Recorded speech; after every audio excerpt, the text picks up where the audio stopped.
जय श्री राम मित्रों। आज मैं आपको अपने गांव ले चलता हूं। उत्तराखंड की वादियों में बसा हुआ मेरा प्यारा सा गांव, जिसका नाम बद्रीकोट है। बहुत प्यारा और रमणीक गांव, हरी भरी वादियों में बसा हुआ यह गांव है। बहुत सुंदर सुंदर दृश्य है मेरे गांव में। जितना प्यारा गांव उतने प्यारे लोग हैं हमारे गांव के। अब हम गांव के मुख्य एंट्री पर पहुंच चुके हैं। सरकार द्वारा प्रतीक्षालय बनाया हुआ यहाँ। ये अपने चाचा जी, ये सामने हमारी बुआ, जो कि बड़े इंतज़ार के बाद गांव में पहुंची हैं, तथा इन लोगों का बचपन यहाँ बीता है। तथा इनसे पूछते हैं आज कि किस प्रकार से इनका बचपन बीता, क्या क्या इनकी याद है इन गाँव में, सब पर बात करेंगे।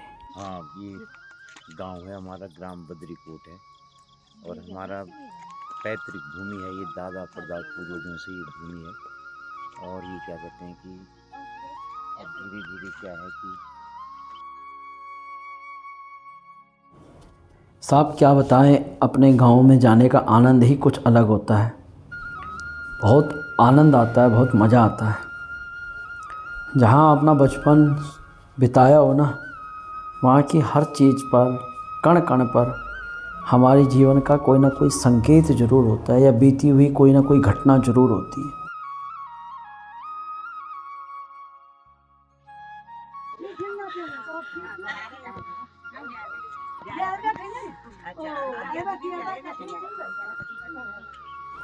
अब हेमंत ऋतु प्रारंभ हो रही है, तो फूल भी बहुत प्यारे प्यारे खिले हुए हैं। चारों तरफ हरियाली ही हरियाली। इस हरियाली में अपने गांव के अंदर आना बड़ा आनंद देता है।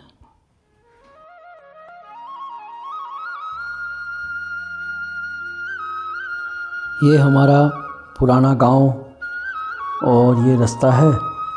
तो आप देखोगे मेरे गांव में, मेरे घर में प्रवेश करने से पहले सुंदर सुंदर फूल दिख रहे हैं।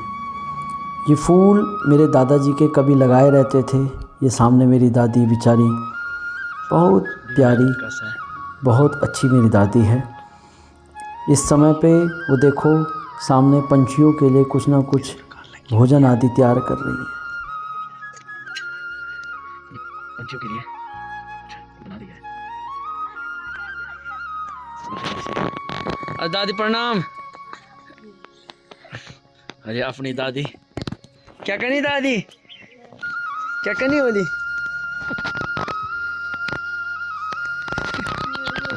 मैं जाने कुछ। अरे अपनी दादी जो बेचारी, ये अपना मकान, यहाँ का सुंदर दृश्य।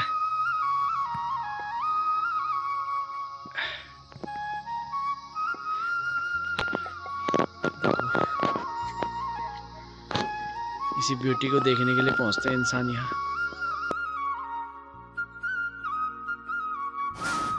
ये अपने दादाजी का रूम है। यहीं दादाजी मेरे रहा करते थे और मेरे दादा अध्यापक थे, प्रिंसिपल रिटायर थे। बहुत समय इसमें व्यतीत किया दादा ने, अपना जीवन ही इस कमरे में व्यतीत किया। प्यारा सा मेरा सुंदर सा गांव। इस समय तक बाजवा आदि फसलें यहाँ लगी हुई थी। ये आगे आप देखना, ये पत्थर के लेंटर पड़े हुए हैं जो बर्फ़ आदि से बचाने के लिए। ये मेरे चाचा जी। अब ये दादी ने पहाड़ी मिर्चें यहाँ पर लगाई हुई हैं। ये देखिए साढ़े पहाड़ दी मिर्च हैगी, एक बार खाए तो 100 दिन मिर्च नहीं खांदा हो। इतनी तेज मिर्च है, काली भी है और नेचुरल मिट्टी है ये। यो देखो जी, ये 5-7 साल पुराना बैंगन का पेड़ है ये। अब ये कुछ दिन में बड़ा होगा, इस पे कई सारे बैंगन लगते हैं। अच्छा देखो, सब्जी निकल जाती है। एक इस बैंगन से इसको हम सब्जी नहीं समझेंगे, इसको आयुर्वेदिक सब्जी ही समझेंगे। इसको आप कहेंगे क्या है ये पहाड़ की चुलाई है। हाँ, चुलाई है, जिसका नीचे जाकर के बर्तन में लड्डू सा बनाते हैं चुलाई के, वो यही चीज कितनी नेचुरल। अब नीचे देखो ना कितनी महंगी है, और यहाँ भगवान के आशीर्वाद से ये वो है जो कहते हैं भाई पथरी में इसकी दाल होती है। ये क्या कहते हैं इसको? इसको पहाड़ों में गहत बोलते हैं। 1 मिनट रखना है। पता नहीं इधर हिमाचल में इसको कुल्थी बोलते हैं। पर आ देखो कहते साढ़े पहाड़ा से सारी चीजें होती हैं। अब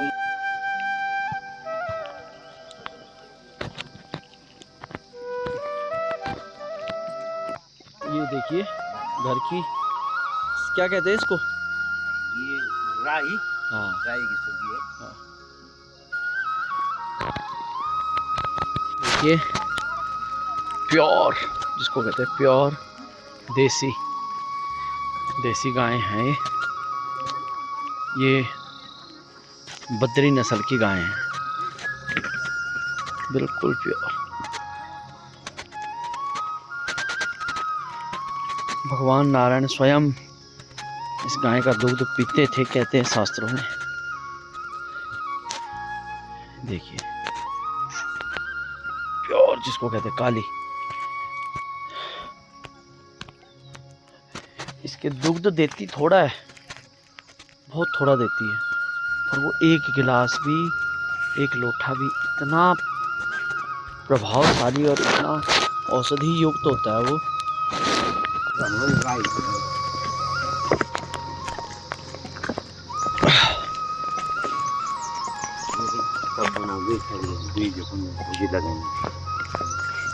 ये अपनी दादी, नीचे की हमारी वृद्ध माताएं, इतने में तो ना उनको नीचे बैठना मुश्किल हो जाता है। और हमारी दादी ने देखो क्या सब्जी लगा रखी है, हरी भरी सब्जी। ये आम का वृक्ष है। अच्छा, आगे आपको पहाड़ी नींबू भी दिखाते हैं। साहब, 1 नींबू आप यदि उपयोग भी कर लिया आपने, यदि इतना खट्टा होता है, ये बहुत खट्टा। अभी हम इन नींबू को भी ले आएंगे। देखो औंस से बचाने के लिए, ये देखो। दूसरा ये देखो, ये संतरा है, ये भी शायद नींबू ही है। ये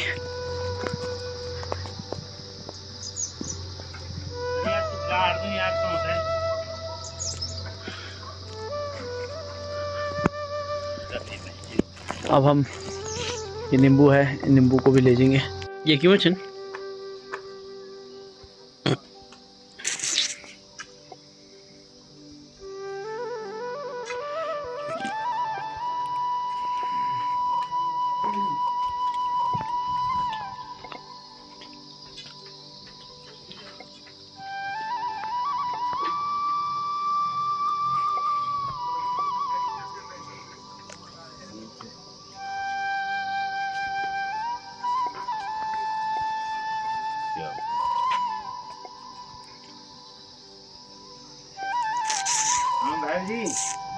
आशा होगी शायद आप लोगों को ये मेरी छोटी सी वीडियो जो बनाई हुई अपने गांव पर वो अच्छी लगी होगी।